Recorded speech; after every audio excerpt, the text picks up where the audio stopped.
Well, hello and welcome to another episode of the Legal Gym Podcast. Thank you so much for joining me today, where we're going to be talking about how to pick the perfect name for your brand to make sure you can get that trademark. Now, for the show notes for today's episode, which will include all the links and resources for everything that I'm going to be discussing today, make sure you head on over to hawthornelaw.net/perfect. That's hawthornelaw.net/perfect.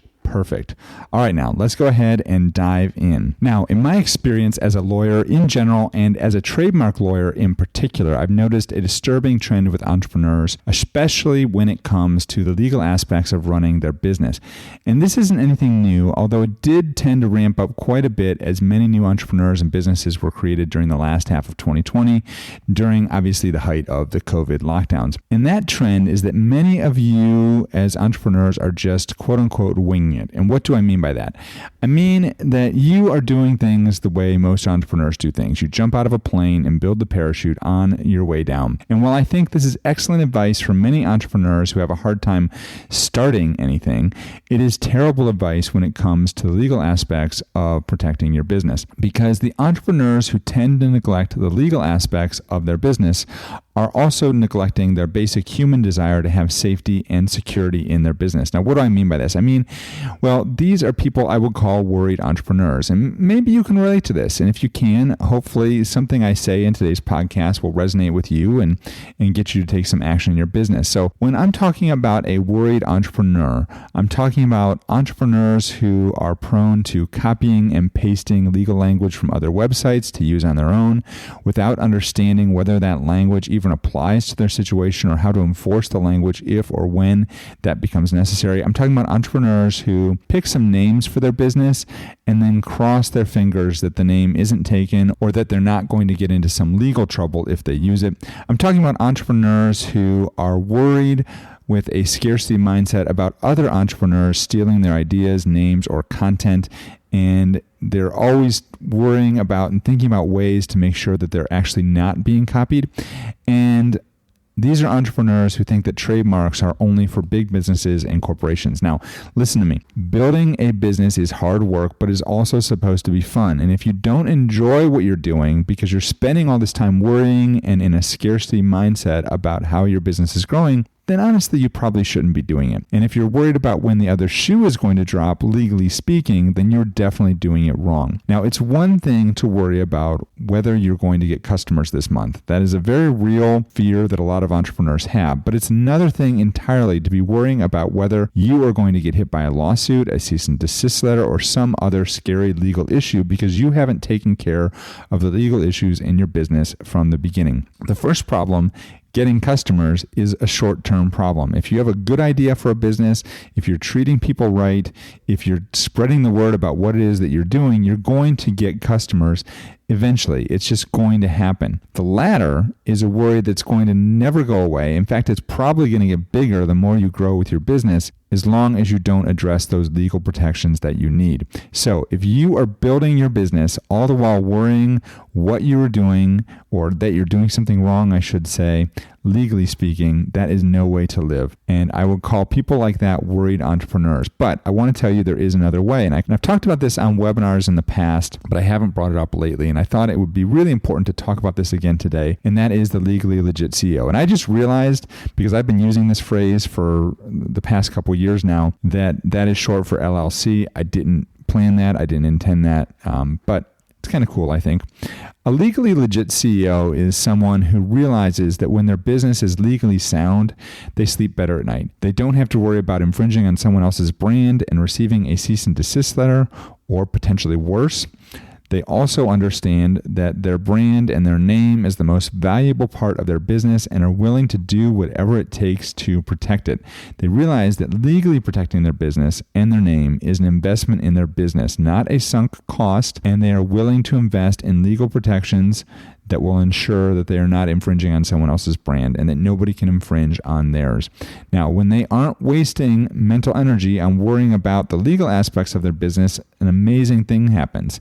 And these legally legit CEOs are able to instead show up for their business in ways that they never could while they're worrying about all these other legal aspects of their business. Now, does that make sense?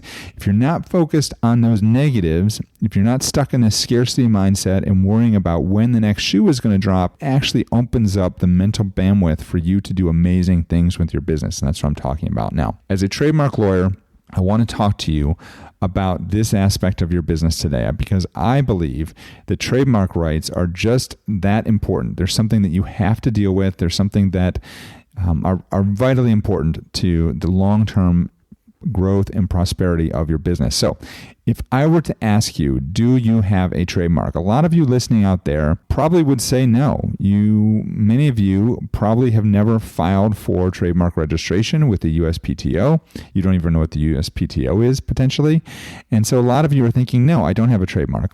But I'm here to tell you, you actually, if you're in business right now and you're selling a product or you're selling under a brand that you've created for yourself, but even if you have not registered the names for those products or the brand or your podcast or your YouTube channel or your signature course, even if you haven't registered those names with the U.S. Patent and Trademark Office, you still have a trademark.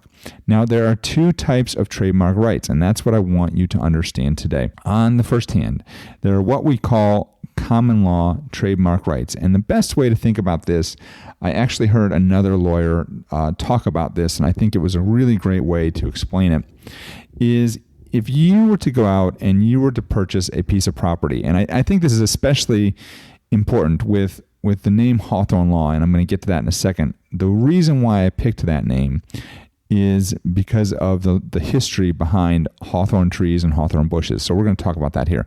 But if you were to go out and buy a piece of property and put a house or a business or some sort of building or structure on that property, stick with me here, you would have what are called common law rights. And when it comes to trademarks, common law rights are very, very limited. I've talked before because my father lived in Mattoon, Illinois when I was growing up, and I used to go visit him, and they had a Burger King, but it wasn't the Burger King that everyone knows and loves, the franchise Burger King. They had an actual mom and pop burger restaurant called Burger King in the middle of Mattoon that we used to go to. And this Burger King, they had never registered their trademark rights to the name Burger King.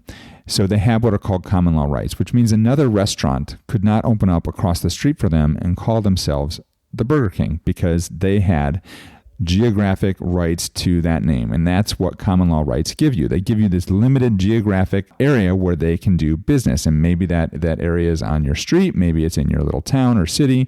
Maybe it's in your county. It just kind of depends. Each situation is going to be unique. But that's what common law rights are when we're talking about trademark. Now, when we're doing work on the internet as an internet entrepreneur, then common law rights don't really apply in that situation because almost everyone that's doing work and doing business online is doing work in all 50 states and potentially in other countries and around the world as well. And so let's go back to our little example of you've purchased this property and you put a house or business or something on that property. Now, there's nothing to protect that house from someone else breaking in or destroying it or doing something to that to your house. You have no protections there, and that's what common law rights are. But instead, if you think about it in terms of what your federal protections are, those are called statutory rights. And this is the idea of building a hawthorn bush or hawthorn hedgerow around the property. So this is where my name for Hawthorne Law came from. Back in the Middle Ages, people used to use hawthorn bushes to actually protect their property because hawthorn bushes are in the rose family of plants, and they have very long, sharp needles on them. And so if somebody tried to go through a hawthorn bush that was grown and developed, they would not be very comfortable with that idea. They would hurt quite a bit. It's almost like putting barbed wire on top of a fence. That's what kind of hawthorn law, that's what hawthorn bushes will do, naturally speaking. And so when you start to talk about registering your trademarks on a federal level, what you're doing is you're building a hedgerow around your property with a hawthorn bush. and it's going to protect people from coming in and stealing your intellectual property. That's the whole idea. But, and this is really important, so when we're talking specifically about how to get a trademark, you can go ahead and apply for a federal trademark, and you can do it till you're blue in the face. But if you have a weak trademark name, then you're never going to get that trademark. You're going to plant that hedgerow or that hawthorn bush around your property, but it's just going to continue to die because you're not watering it and not taking care of it. And that's what happens if you have a weak trademark name. You might apply for it, but you're never going to get it. So when we're talking about how to actually get a trademark, what is really important is you need to understand there's weak trademark names and there's strong trademark names. And that's what I want to talk with you about here today. And let's start with the strong names. Now, when you're talking about strong names, when you're talking about strong and weak names, there's actually 5 classes of names that we're going to talk about one by one here today. And let's start with the strong names. There's 3 groups of strong names. The strongest names are going to be called fanciful names. And a fanciful name is a legal term it's a name that's basically made up. It's never been used before. You are being the first person to use that name in connection with your brand, and nobody else has used it. So this is why it's the strongest name, because if it's a name that's not even out there on the internet right now, because you just created it, then nobody else is using it. It has no meaning outside of whatever it is you assign to it as a meaning. And so it's called a fanciful name. And this is the strongest type of trademark. It's also the easiest type of trademark to get registered. Now, you might be thinking, well, that all sounds great. Why doesn't everyone just come up with a fanciful name? Well, the reason why is for these really strong fanciful trademark names, you have to invest a lot of time and money into educating the public about what it is that you do. And so even though it's easy to get that trademark registration, at the end of the day, the public isn't going to understand what your name means, and you have to educate them. And so unless you have a very big budget for marketing and educating the public about what it is that you do, then these are going to be hard names to use in the marketplace. Now, ultimately, you'll get the trademark rights, but if you can't educate the public about what you do, then your business could fail anyway. So that leads us to the second trademark name, the second category of trademark name that is also a very strong name, and those are arbitrary names. Now, arbitrary names are names that have a meaning in the marketplace outside of what it is you're using it for your brand. The best example that I can think of for this is Apple. Apple is not selling fruit. Apple, everyone knows, is selling computers and phones and software and things like that. But they picked a name that's completely arbitrary because the name Apple has nothing to do with fruit. They have assigned it to computer software. So arbitrary names, just like fanciful names, are names where you're going to have to invest a lot of money into educating the marketplace about what it is that you actually do. Now, the third category of names is called suggestive names. And these are where I advise a lot of my clients, especially smaller businesses, these are the types of names they should be seeking for their business. And these are names that are suggestive of what it is that you do. And they could be suggestive of a feature or benefit or something like that of your service, but they are not describing what your service is. And there's a big distinction because descriptive names, they are in the weak category of names. So when we're talking about suggestive names, you want to make sure that the first thing that comes to mind when you say the name is kind of a quality or something about your brand. The best example of a suggestive name is Greyhound buses, I think. And it's because when you think of a Greyhound bus, the first thing that comes to mind, it's also kind of an arbitrary name, but the first thing that comes to mind when you think about Greyhound is a Greyhound is fast, right? And so by naming the bus company the Greyhound buses, then the idea that you're putting in the public's head, in the market's head, is that is going to be a fast way to travel. And so that is a name that is suggestive of what it is, a quality or feature of the Greyhound bus lines. On the other side of the equation is descriptive names. And descriptive names they are capable of being registered, but they have to go on the supplemental registry. And I'm not going to talk about that on today's podcast, but I just want you to be aware that is something that exists. And a descriptive name is a name that describes the product or service that you're selling. And a lot of times we will get denials from trademark examiners who say that a name is too descriptive. and we have to try and persuade them that the name is actually suggestive rather than descriptive. And it's a judgment call, and it's very hard. There's no concrete formula that says, okay, this name is descriptive versus this name is suggestive. You just need to be aware that those are the two categories of names that most people are working in when they're filing their own trademark applications. And you need to make sure that your name is not too descriptive, otherwise it's going to end up on the supplemental register. If it is way too descriptive, then it could actually become generic. And a generic name is actually not capable of registration at all. And the best example I've used for this is kind of like if you sold milk and you wanted to call your store the milk store. Well, that's just generic. That's just a generic term for what it is that you're actually naming your brand, the product that you're selling. And that's too much of a leap. You're not going to be able to get that registered versus a descriptive name, which kind of describes the product or service that you're selling.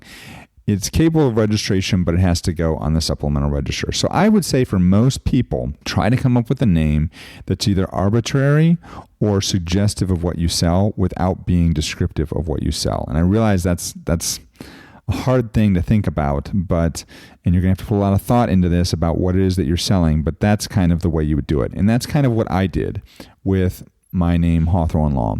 I named it something that was suggestive of what it is that I'm selling, which is I am protecting intellectual property. It has nothing to do, it's not descriptive at all of what I'm doing, but it is something that suggests kind of what I'm doing.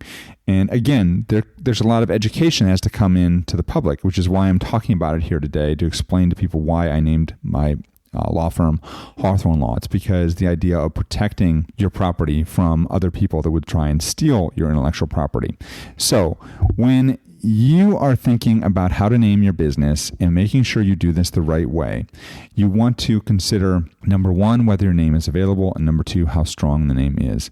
And so what we're going to talk about on the next podcast is how to search for the correct name for your business and how to make sure that the name that you want is actually available. So those are the two things you want to think about. So again, just to recap, what we've talked about today is you want to make sure that you're not a worried entrepreneur. You want to focus on the legal aspects of your business and become a legally legit CEO. And then part of that is picking the right name for your business, making sure your name is not generic, making sure it's not too descriptive, but instead is either suggestive or arbitrary or potentially even fanciful to increase the likelihood that you can actually get your name registered as a trademark in the United States.